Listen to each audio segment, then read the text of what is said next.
So let me formally start this. It's 9:03. We got distracted talking about math. I apologize. But I want to thank everyone for being here. So now that it is past 9 o'clock, I will get us started. This is the Ask a Lawyer panel. So we're relying on y'all's questions as the audience. I have some backup questions to give to the panelists and for us all to have conversations about in the event y'all don't have questions, but I anticipate, as any good audience, you have plenty of questions. So if you have questions throughout the course of the panel, put them into the chat. That's where I'll be pulling the questions from, and we will be able to talk through them. I appreciate everyone for being here, and I do want to give the other panelists a chance to introduce themselves, and then I'll introduce myself, and then we will get started. So Amanda, if you want to kick us off with a little introduction. Hi, everyone. I'm Amanda Montgomery, as it says below. I am a small business attorney. I work with founders, entrepreneurs, small business owners, from tiny one-person shops to companies that have over 50 employees. I really like helping people starting out. That's one of my passions, is helping people build like a firm foundation. And yeah, that's me. Thanks, Amanda. Brian? So my name is Brian Boyer. Similar to Amanda, I'm first and foremost a classic trained and practicing tax lawyer, and also because of that, a small business lawyer as well. I'll make a full disclosure right now. I don't do any security stuff, so I would have to defer to Amanda and Jessica for those questions and probably refer the business to them. And I am very anti-Silicon Valley methodology. So I worked for the buy side, as it were, in Silicon Valley. I don't like the way tech does their model, but I understand why they do it. So you'll get some contrarian positions from me if you're asking me a question, I'm going to, unless it's absolutely necessary, move your small business or tech startup towards the classical mom and pop business or private equity vision before you get to the other thing. But that doesn't say the other thing's wrong. And if anybody wants, we can explain why I have my contrarian views. I love Brian because his introduction is, I'm just telling you I'm going to disagree with Amanda and Jessica, so be prepared for it and I think it's also important in these times of COVID. You all won't see my fancy background because my kid is doing online school, because that's not the hill I'm going to die on this morning. So we can discuss finer points of business, tax, or the Lion King, as you notice the stickers back there. So.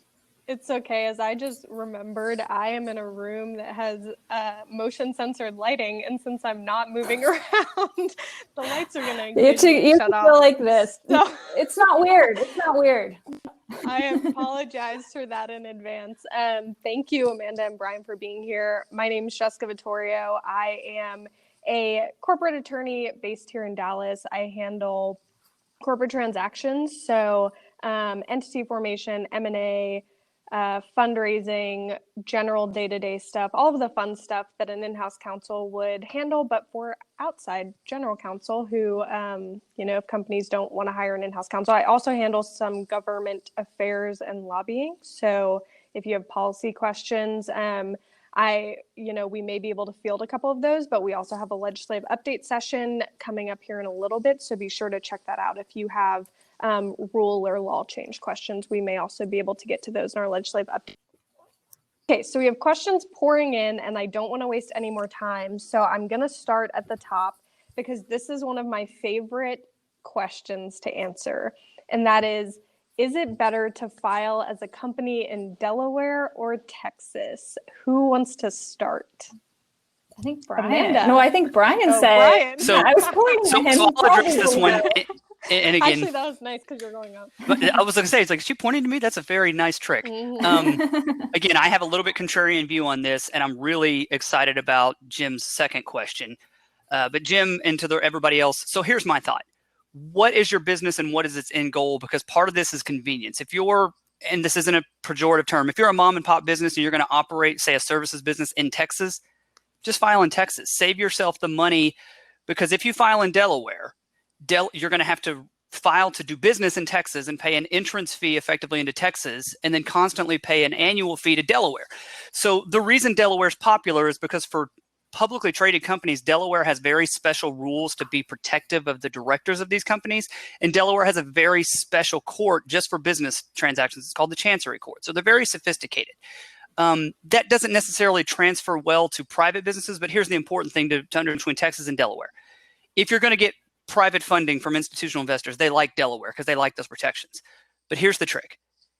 Texas kind of took Delaware's business laws, which are very good laws, scratched out Delaware and wrote the word Texas on top of it. So other than turning off a potential investor, you're not going to lose anything, saving yourself hassle, I would say, just doing it in Texas, because you can always change your business sitches, change where you live to Delaware later if you need.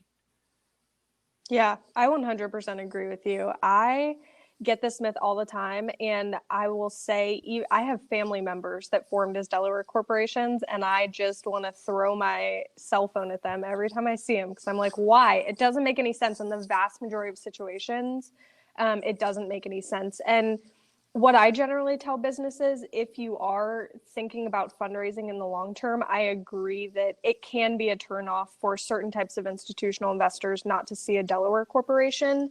I like to think the tide is turning on that, especially for more regional investors. But the fact of the matter is, I have never seen an investor walk away because a company was not a Delaware corporation. If that is a deal breaker for them, generally they will give you 30 days from signing to make that conversion, because your Texas entity can become a Delaware entity. So for the investors that really hold that as a make or break term, I generally find they accommodate that. I think you create significant administrative hassle, and it's much more cost effective from a filing fee perspective and from an administrative fee perspective to just file in Texas originally if you were in Texas. Now, if you were based in another state, that answer may change, because there are states that do not allow for foreign conversion. So you would be in a situation where you may have to shut down one entity, form a new entity, potentially engage in a taxable event in the process of doing all of that. But in Texas, since we're all based in Texas and licensed in Texas, I think Texas is fine. I should also remember to give a disclaimer, which I told the panelists I would give, and I have forgotten, because welcome to chaos. I mean, it's just anarchy in this room. But we are all attorneys, but we are not your attorney. And even if we are, this is not legal advice right now. And this is just general education information that we are offering as a service to you, the community and the attendees of this event. So we're happy to answer questions, but please make sure that you're consulting with your own counsel based on anything that we said. Use this as a conversation and a talking point with your own counsel. And if you don't have counsel, make sure that you get counsel before you take any action. So with that said, Amanda, is there anything that you want to say on the Delaware? I know Brian and I just like you covered just about everything. I would say like 90% of the businesses I'm helping to form are Texas LLCs, corporations. Am I the one making scratchy noises? I'm going to try not to move as much. No, I don't think so. I think, yeah, it's what you were saying. It's, if you're not sure, I mean, definitely talk with an attorney, but more than likely you're going to be forming in Texas. It's not a bad place to be, in my opinion. Yeah. And Wyoming and Nevada are lying to you. So there's an important thing here, and Kiyosaki, Rich Dad Poor Dad, will convince you need to go to Wyoming because Wyoming doesn't ask for any personal information. You live and will operate out of Texas. Texas will ask you for that information. So there's no anonymity by magically going to Nevada or going to Wyoming. We can do anonymity in Texas, and we can do a lot of that special asset protection stuff. But the packages are being sold by people that will tell you we're not lawyers, and when this blows up in your face, we didn't give you legal advice, are straight up lies and marketing. Yeah. The only time I really would advise a Texas business to be domiciled somewhere else, which means to be formed somewhere else, is if they were participating in an industry that was for some reason not allowed in the state of Texas.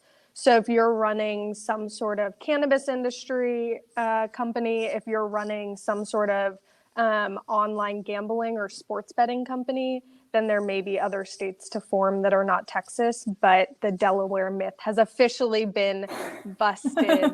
Thank you, panel. Okay, I will come back to Jim's second question because I want to get a question from someone else. So I have not forgotten you, Jim. We will come back to that. Sherrod had a question about agreements between two co-founders. Is there a separate agreement that those co-founders need, or should any agreements between the co-founders be rolled into the LLC setup? So I guess essentially what's being asked is, do you need, will your company agreement address any agreements between co-founders, or do you need to have some sort of co-founder or member agreement to address any concerns or terms that the founders may have agreed to? Thoughts on that?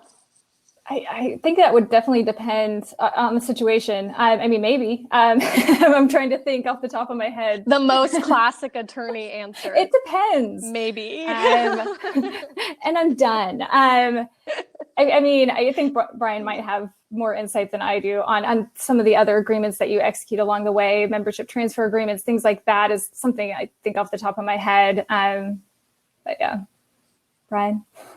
So, and again, so here's my contrarian view, right? I don't take the classic Silicon Valley model.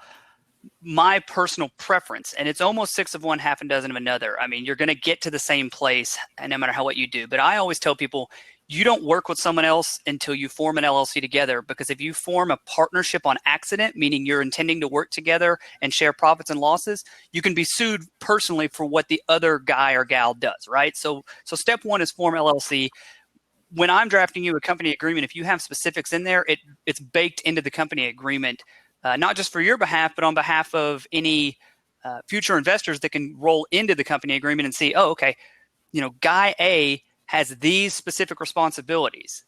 Gal B has these specific responsibilities that they're responsible for, duties they have to do. So you can do it both ways, but because I'm so hesitant to let you do anything without the LLC being in existence, I'm going to bake it into the LLC or bake it as an attachment to the LLC.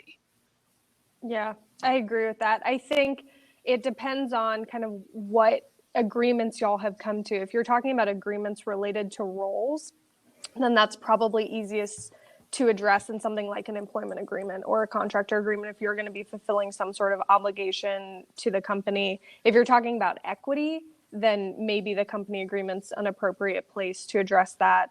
Or maybe, honestly, the employment agreement is an appropriate place to address that.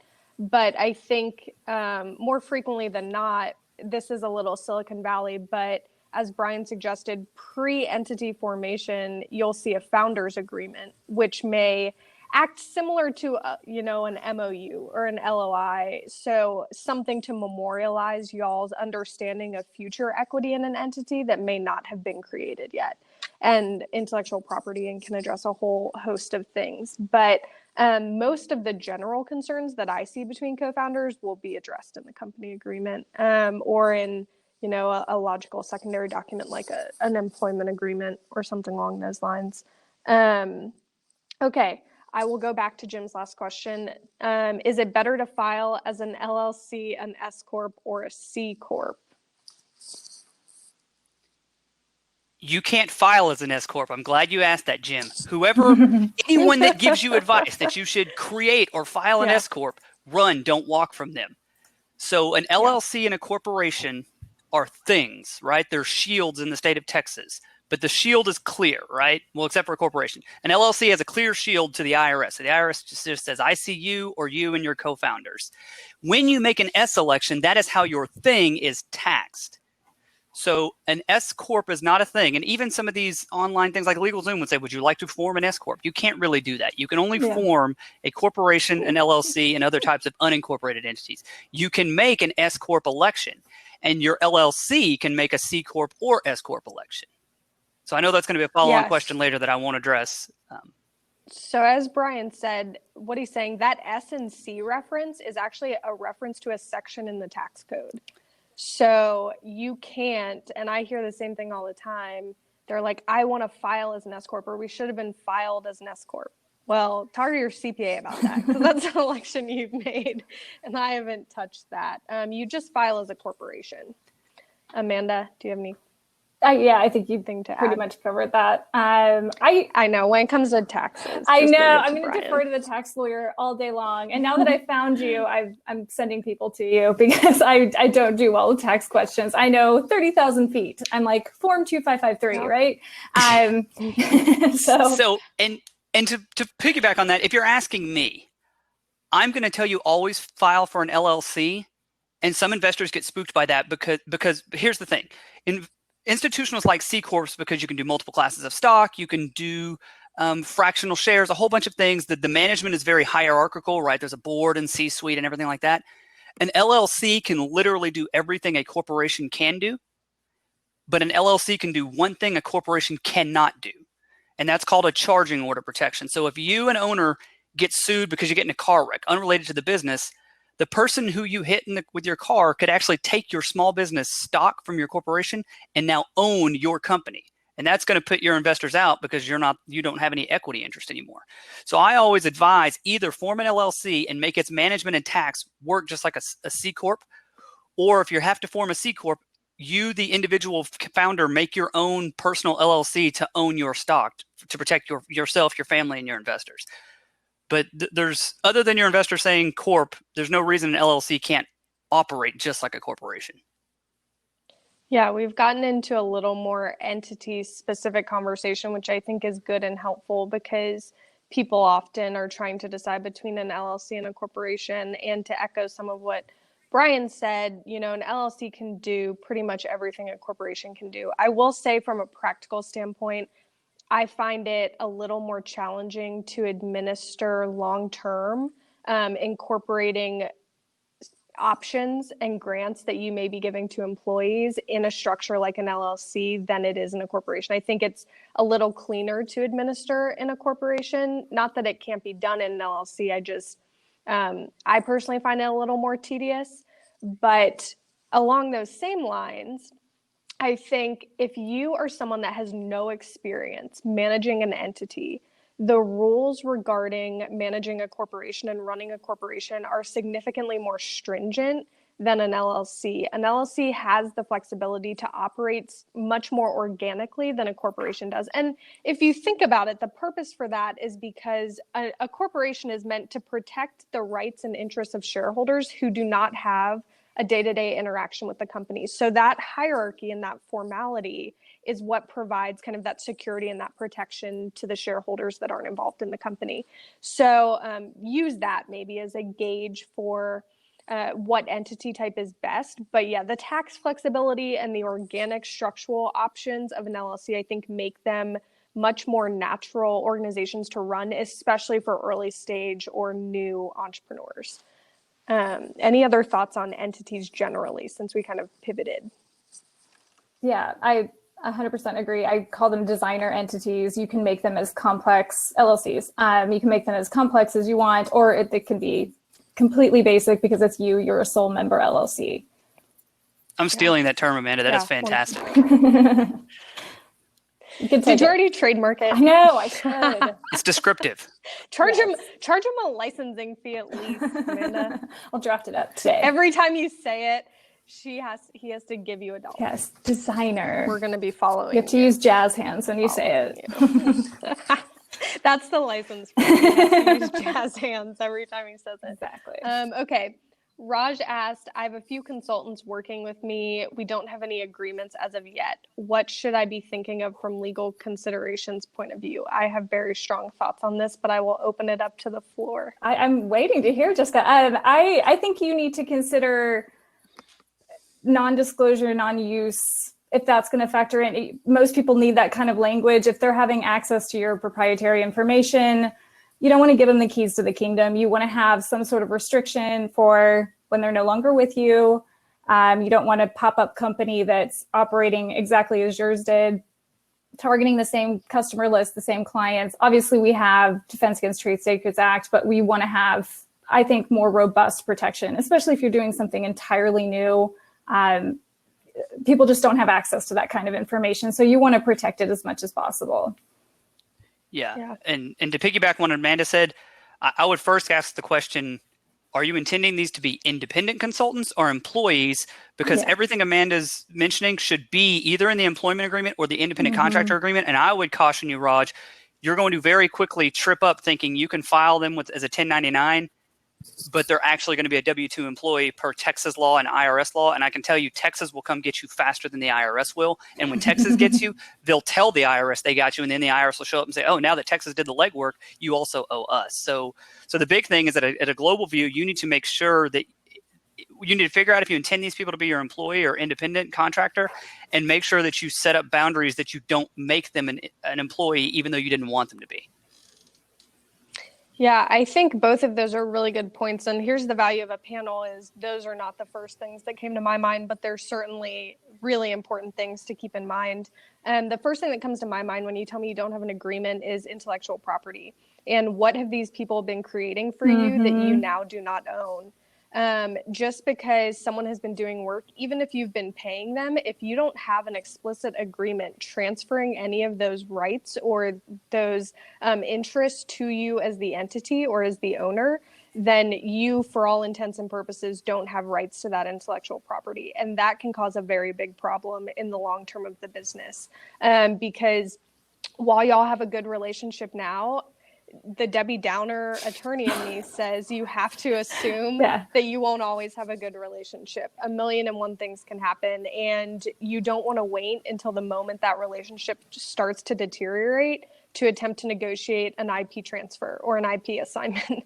That's a terrible time to come to the negotiating table. So I think all of the things we've mentioned are good points and are reasons to suggest that it's always a good idea to get an agreement sooner rather than later, because the longer you wait, the bigger hole you're potentially digging yourself into. And I say that with all the love in the world. Okay, there is a question that absent some objection from y'all, don't believe any of us are probably qualified to answer, and that relates to immigration and visa rejections. If someone's comfortable answering it, certainly go for it. I don't have any experience in immigration from that perspective, so I'm gonna step out of that question. I actually did file an immigration petition like years ago. I did it for an alien with extraordinary ability. I'm so proud of that. But this particular type of work visa, I'm not familiar with, sadly. So I can't opine on this, but I'm sure we have names or something we could give at the end of this. Yeah. I know, what is the name of their firm? Well, I'm not going to shout them out here because I don't want to just unsolicitedly give their name. But if you contact any of us, I'm sure that we can give you a referral to someone. And Dallas who would be able to Bar website has like really great, they categorize it. So, I mean, obviously go there first. And I wish we could help you on this one. Yeah. Brad, I'll come to your question in 1 second. I just want to answer. Sylvia asked, she is interested in getting a patent. Should she find an attorney, or is it possible to do the legwork herself? Anyone? I so specialist, like I can't even become a patent lawyer because I don't have a science degree. So unless I did design patents, I think that's the exception. So I would highly recommend at least meeting with a few professionals. That's high level, well above my pay grade. So I highly recommend reaching out and at least doing a few interviews. Let me piggyback on that. It's entirely possible that if you are, say, a licensed given engineer of a certain engineering trade and you can do the technical writing, you could get a patent through yourself. But there's a couple of pieces of it. You want to be careful about what your patent disclosures are, because it's for someone else to infringe on your patent. All of your claims have to be stepped on. So IP lawyers are very good at condensing the claims as few as possible, right? Because the more you have, the easier it is to say, well, I didn't step on all 15 of your claims. You should have only made 3 claims. The other thing is the government, if they deny your patent or someone during the time period after it's published fights it, for lack of a better word, contests it, they keep your money for the review of the patent. So a good amount of money usually is spent with an IP attorney, whether it's for trademarks or patents or anything else, to do a little searching and say, this isn't even something that you could go forward with. Stop right now before you pay the government the big fee to review it and have them reject it, and just keep your money and say, thanks for playing. Yeah, I agree with that. I work with patent attorneys on a daily basis almost, and there are just so many concerns. If you're not the only individual that's contributed to whatever it is you're trying to patent, there are a lot of concerns related to documentation of those rights for you to be able to secure that patent in a manner that ensures that you have full rights over whatever it is that you're getting patented and don't share those rights with other people. I second Amanda. the patent component of it is way above my pay grade. Despite my periodic table in the back, I do not have a science background. Well, that's not true. I have a science background right now, but I don't have a science undergraduate degree. I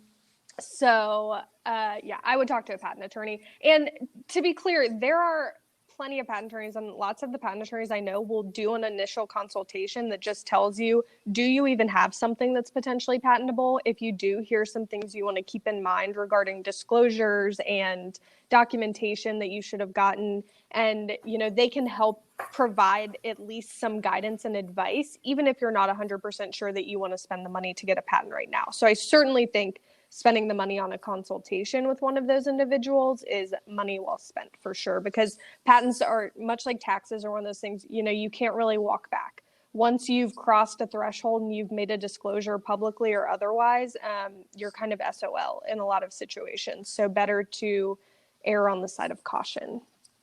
Okay, Ian asked, if you are a VC firm or an incubator, would you recommend being a corporation or an LLC in Texas? So I'm assuming the entity itself is going to be operating as a firm or a venture capital firm or an incubator. And I have a feeling that there are going to be some strong opinions on this as well. I'm going to defer to you, Jessica. This one's not for me. Yeah, I think, and I assume Brian will have some tax perspectives. I think there's a bigger question here. And honestly, I've been seeing this pop up a lot where people are wanting to found what they're calling a venture capital firm. And I think you need to have a healthy respect for the fact that you are engaging in several federally regulated areas when you start managing other people's money for investment purposes. And when you start using an entity for investment purposes, there are a whole host of federal regulations that we don't have the time to go into now, but certainly important regulations to be aware of. And because of that, I really don't think it's as simple as saying corporation or an LLC. In a lot of instances, in fact, you'll see most investment structures are actually set up as partnerships, not as corporations or LLCs. So that is a whole other issue unto itself. But I don't know where this trend came from that everyone wants to make a venture capital firm. And I don't know that that's the case here, Ian. I have never spoken to you. But I do think it's important to be aware of the fact that anytime you start taking other people's money for investment purposes, you potentially have to have a license of some sort to be able to do that. And you are going to be subjecting that entity to a large number of federal regulations that you need to be aware of. So definitely don't attempt to navigate that on your own. Talk to someone that has experience in ideally, fund management or firm management of some sort. Brian, do you have tax or other thoughts? Yeah, so as I said, I came from the buy side. So I came from the side of establishing the private equity fund or establishing the VC fund. Yeah. They will almost without exception be structured as an LLC, taxed as a partnership.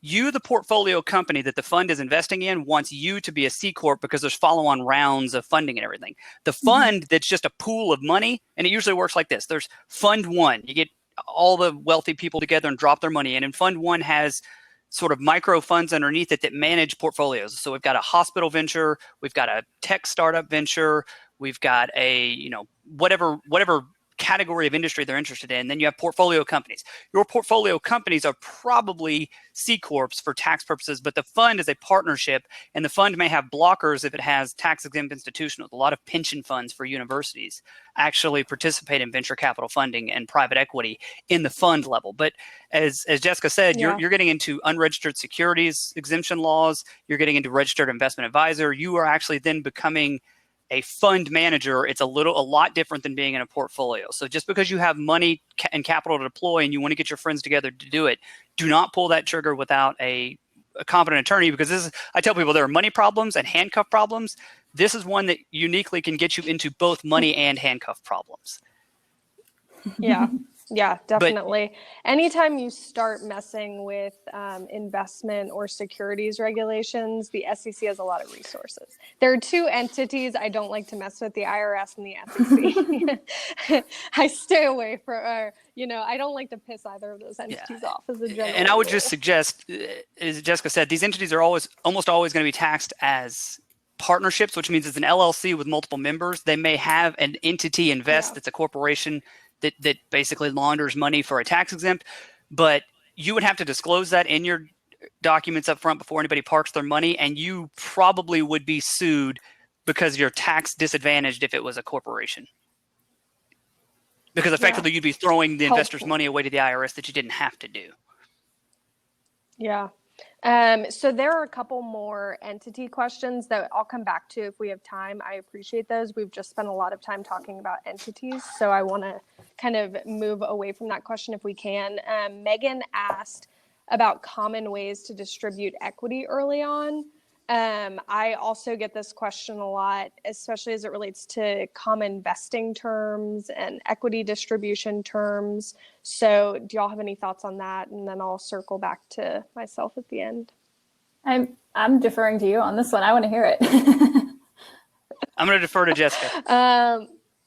So I think the first thing that I like people to be aware of when it comes to giving anyone any sort of equity is, are you trying to give them an option or are you trying to give them straight equity? Because this is something that I see people get confused a lot. An option being the individual that you're giving that interest to has to take some sort of secondary action to actually acquire an ownership interest in the company. Generally, it means they have to pay some money to the company to actually get and have the interest or ownership vested to them. Whereas a grant is just, hey, here's a share, you now own that share. There's no kind of secondary action necessary on your part to do that. And there are, tax differences and consequences about how you go up setting both of those things up and what the tax implications are for the person receiving those interests. But that's the first question I think it's important to answer. And then from that point, in a standard vesting agreement, you're going to see a couple of things. You may see what's referred to as a cliff. So a cliff is the period of time that you go before your actual interests that have been granted to you start to accrue. So maybe you have a 6-month cliff or a 1-year cliff, meaning your whatever interest you've been granted or options you've been granted won't begin to transfer to you or to vest to you until the end of that time period. I think I personally, as a style preference, advise some sort of cliff. I think that's maybe fallen out of popularity, but I think especially with earlier stage companies, it can be helpful to gauge how involved someone's going to be over time. So if you just start vesting from day one, someone may be really active for the first 8 weeks and then you never hear from them again. And you've now conveyed some interest to them that you don't want just kind of out there wandering around. So I like to have at least some time period in that cliff to guarantee people are going to be there. And then generally you'll see the interest broken up into equal installments over time. So for startups, you generally see either equal monthly installments over 2 years or 4 years, which you'll see broken down into months. So 24 months to 48 months, I would say, is the average for those installments. And that includes normally everyone. Now, you get into some issues with that and some interesting problems with that when you're dealing with an LLC. Because in a lot of instances, an LLC can't hold shares or membership in treasury like a corporation can. So there are some other structural concerns that have to be addressed if you're trying to use this structure as an LLC. When you form an LLC, you can't say, well, the entity technically owns 90% of itself, and then we as founders just own 10%. You're going to run into tax issues with that, depending on how you're being taxed and a whole host of other things. But yeah, so there are a ton of terms that can go on with equity. We could talk about buyback and sale rights and all that kind of stuff that I'm not going to get into. But I think it's important to be mindful of equity. And the most important thing in my mind is documenting equity, because as much as I love founders, y'all tend to trade equity like Pokemon cards at the very beginning. And it's like, I'll talk to a founder and they're like, well, someone has 2% and I haven't spoken to them in 10 years. And like, they probably won't try and get it. And let me tell you, people will come after their 2% when your company's worth $100 million. You know what I mean? Like that 2% matters to them at that point. So never underestimate someone's interest in your entity. And the earlier you can document, the better. Anything anyone else wants to say on that before I move on? I could talk about that for 45 minutes. Yeah. Well, I've noticed that so early on in a company, people think that 5% isn't very much to give to someone else. Yeah. And I'm like, wait. And they're like, no, it's 5%. And it's like, that's a lot. And what are they going to do? And how are they going to be a part of this? I think you think in the beginning, oh, that's just a small slice of the pie. And it's like, you have no idea. And how problematic that can be down the line. So obviously you want to scrutinize and be suspicious of anyone who walks up and is like 5%. That's what I'm doing. Yeah. You almost always, you almost always sell too much equity early on. To piggyback on both of those, so I would say that as a tax lawyer, there are huge tax implications. Everybody tries to do this on your own, and you do vesting, and you end up tripping up what's called 409A deferred comp, which means you've earned it today, but you get it over, let's say, 25% for the next 4 years. If you didn't do all the special tax stuff, your employee who's vesting their stock gets taxed on it in year one. And then guess what they get to do to you because you violated the law. So they pay the tax, but they have a legal right to then sue you for goofing it up. So don't do these things by yourself. And as a shameless plug, my contrarian view, vesting is very often not what you want. The problem you're trying to, Jessica's laughing, I've had this discussion with her. The problem you're trying to solve is not someone leaving. It's someone not pulling their own weight.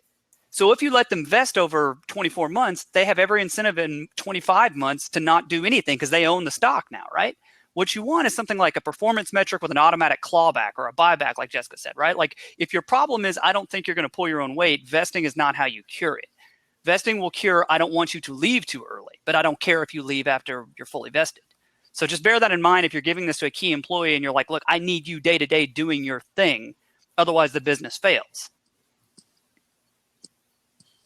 Yeah, I totally agree with that. Well, I don't totally agree because Brian's a contrarian, but I agree with some of it, I guess. Okay, so the last question I think we're going to have time to field, but it's a really important one, is do you rely on NDAs when discussing new ideas to protect your idea or to protect your business? And I'm going to expand this and pose the question, when are NDAs appropriate? Because this is another very important question that I hear so often in the community. So thoughts? Brian can go or I can go. It doesn't matter. Mine's real quick. Amanda, you can start. Okay. As far as like when you feel is the question like when do you feel as though they're absolutely needed versus not so much? Is that kind of the question? I want to make sure I'm answering it right.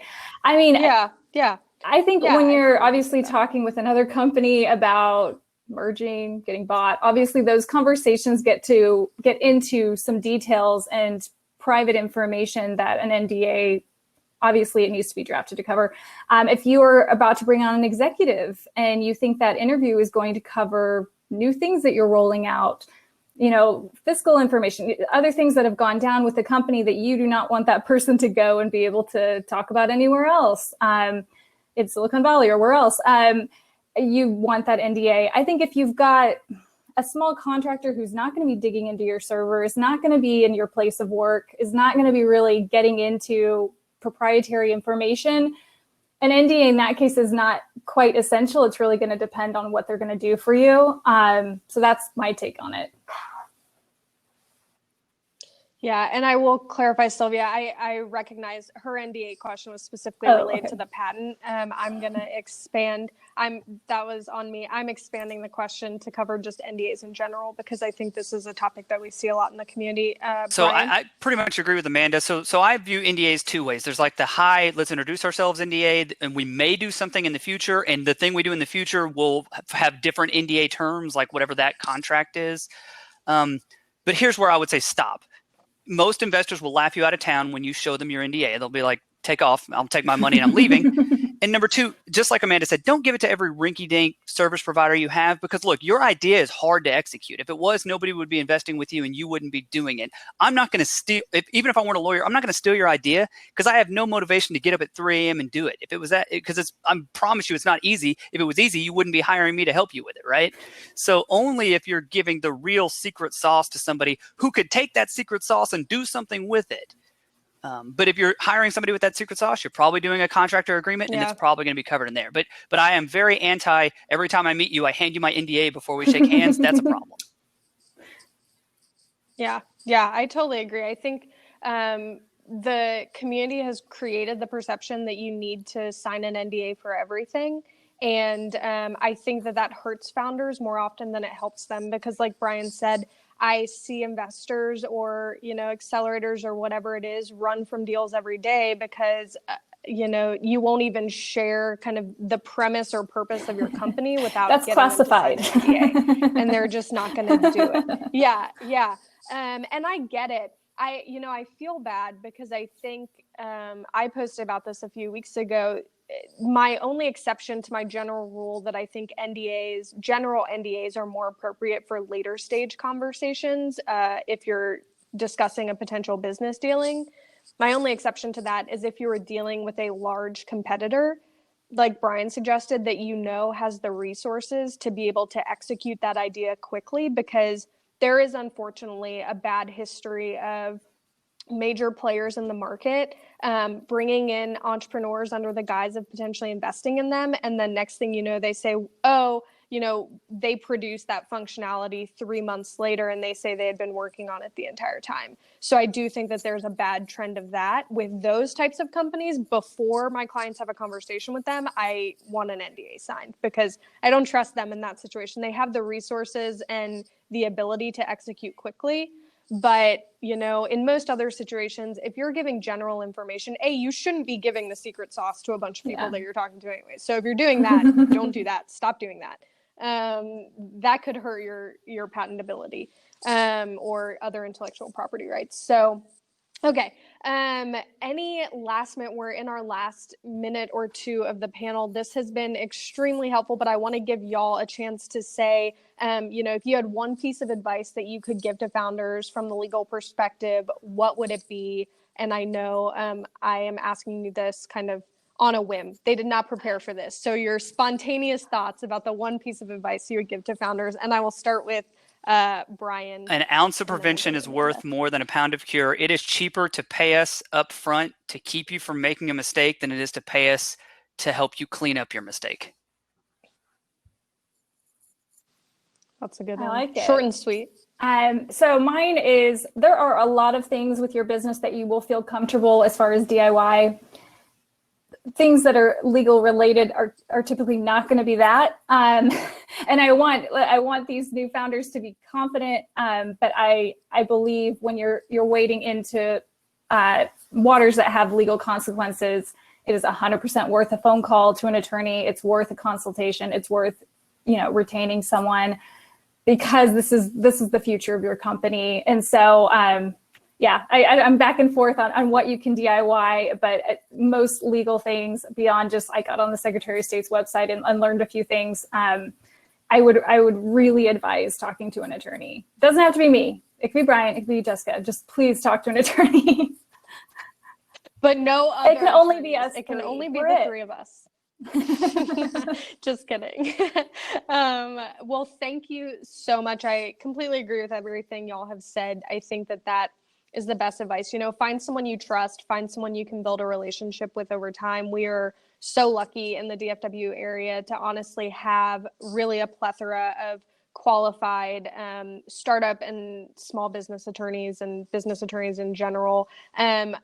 So find someone that works in business, find someone that works in startup. Please do not go find a general practitioner that doesn't really understand the nuances of business. I love them to death, but I see litigators screw up transactions every day of the week. And I'm watching you, litigators. Litigators think they know every contract, but they've only seen the contracts that got litigated. They never saw the ones that were so good that they couldn't be litigated. I used to be a litigator. I know. They give us no credit. Amanda, family law and also businesses. Amanda's getting kicked out. I used to be a commercial litigator, but I see your point. And yeah. Oh, we'll let Amanda stay. Even Thank you for to be a litigator. Thank you for letting me join. No, but really, I want to thank Brian and Amanda. I know they're both super busy, and them sharing 45 minutes of their morning with us to answer these questions are really helpful. Their expertise is something that I really respect, and I'm so grateful that they decided to join us. And thank you so much to everyone who attended. We appreciate it. If you haven't checked out the rest of our legal track events for the day, we have a full lineup. We have another session at 11. That will be our legislative update. So we're going to be talking about changes to federal law, to state laws that impact entrepreneurs. So if you had questions about the paid leave laws, if you have questions about PPP, if you have questions about the contractor changes in California, all sorts of fun stuff, we will be addressing all of that. We also have an entity basics training session at 3. I know that a lot of you had entity questions, and then we have an intellectual property session at 3:45. So for those of you that had asked intellectual property, patent questions, whatever it is, we have a great attorney speaking on that at 3:45. So check out the rest of our events. Thank you all so much for being here. Tret, to answer your question, my stand-up is incorporated every time I speak publicly, so you're welcome in advance for that gift. And I hope to see y'all at another event. Thank you so much for being here, and thank you Thanks for again to having Brian me. and Amanda. Bye, everybody. Bye. Bye, y'all.